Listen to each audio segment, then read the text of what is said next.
Assalamualaikum warahmatullahi wabarakatuh. Para anak-anak yang dirahmati oleh Allah Subhanahu wa taala, pelajaran pada pagi hari ini ialah akidah akhlak kelas 6, yaitu tentang akhlak terpuji. Langkah baiknya mari kita bersama-sama baca doa sebelum belajar. Bismillahirrahmanirrahim. Rabbi zidni ilma warzuqni fahma. Ya Allah, berilah kami ilmu dan rizki kefahaman. Untuk tujuan pembelajarannya ialah tujuannya anak-anak mengetahui pengertian dari akhlak terpuji itu. Kemudian mari kita bahas yang pertama, yaitu tentang tanggung jawab. Pengertian tanggung jawab adalah kesadaran, kesediaan, kemampuan, dan kemauan untuk melakukan suatu amanah, sebagaimana yang ada dalam surah Al-Anfal ayat 27. A'udzubillahi minasyaitonirrajim. Bismillahirrahmanirrahim. Ya ayyuhalladzina amanu la takhunullaha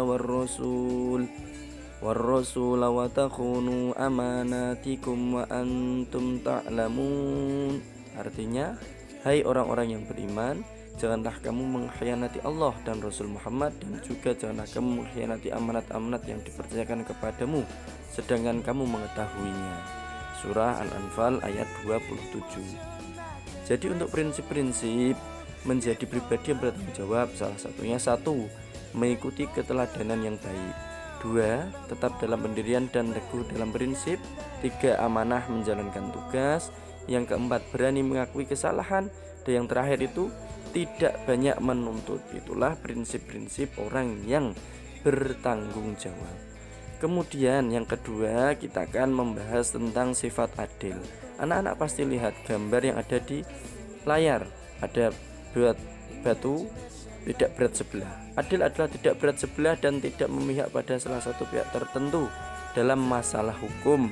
Masalah apapun yang berkaitan dengan hukum, syariat, kita harus berbuat adil. Adil bisa juga diartikan menempatkan sesuatu pada tempatnya sesuai kebutuhan yang ada dan tidak pilih kasih.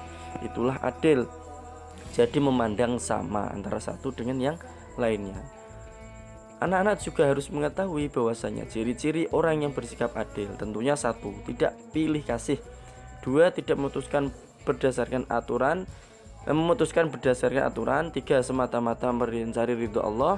Dan 4. Tidak tergesa-gesa dalam memutuskan masalah. Itulah adil ciri-cirinya.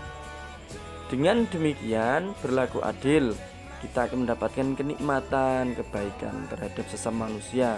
Adapun untuk manfaatnya, apa saja sih manfaat dari adil itu? 1.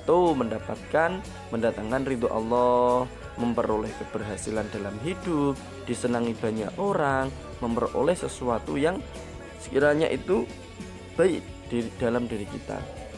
Sebagaimana dari dalam surah Al-Hujurat ayat 9. Bismillahirrahmanirrahim. Innallaha yuhibbul muqsitin. Surah Al-Hujurat ayat 9. Adapun contoh dari sikap adil: 1. Mampu membagi waktu belajar dan bermain, tidak membeda-bedakan teman, dan 3. Melaksanakan hak dan kewajiban yang telah Allah perintahkan, yang telah orang tua kasihkan kepada kita. Untuk akhlak terpuji yang ketiga, yaitu bijaksana. Bijaksana artinya menyelesaikan masalah berdasarkan kebenaran, tidak hanya mengikuti keinginan hawa nafsu saja. Biasanya sesuatu yang timbul dari hawa nafsu itu bermula dari syaitan. Makanya jangan kita dahulukan hawa nafsu itu. Kita harus berlatih untuk bijaksana dalam menyelesaikan suatu masalah. Dengan keputusan dan yang bijaksana, maka tidak ada pihak yang merasa dirugikan, karena tidaklah yang tindakan yang dilakukan benar dan tepat, tidak akan menyinggung satu sama lainnya. Kemudian untuk ciri-ciri sikap yang bijaksana itu bagaimana sih? Tentunya 1. Selalu berpikir cerdas, penuh pertimbangan, mengkaji persoalan dengan cermat dan teliti, tidak terburu-buru mengambil keputusan, berhati-hati ketika mengungkap masalah, hasil keputusan diungkapkan dengan banyak pertimbangan. Dengan bersikap bijaksana, kita terhindar dari ceroboh dan dalam bertindak. Apa saja contohnya? Mari kita lihat.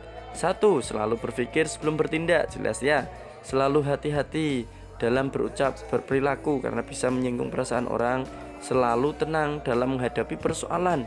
Setiap kehidupan pasti ada namanya persoalan, entah itu persoalan yang berat maupun yang ringan. Demikian itulah anak-anak. Pak saya ucapkan terima kasih. Sampai jumpa di lain waktu. Kita akan bahas yang selanjutnya. Wassalamualaikum warahmatullahi wabarakatuh.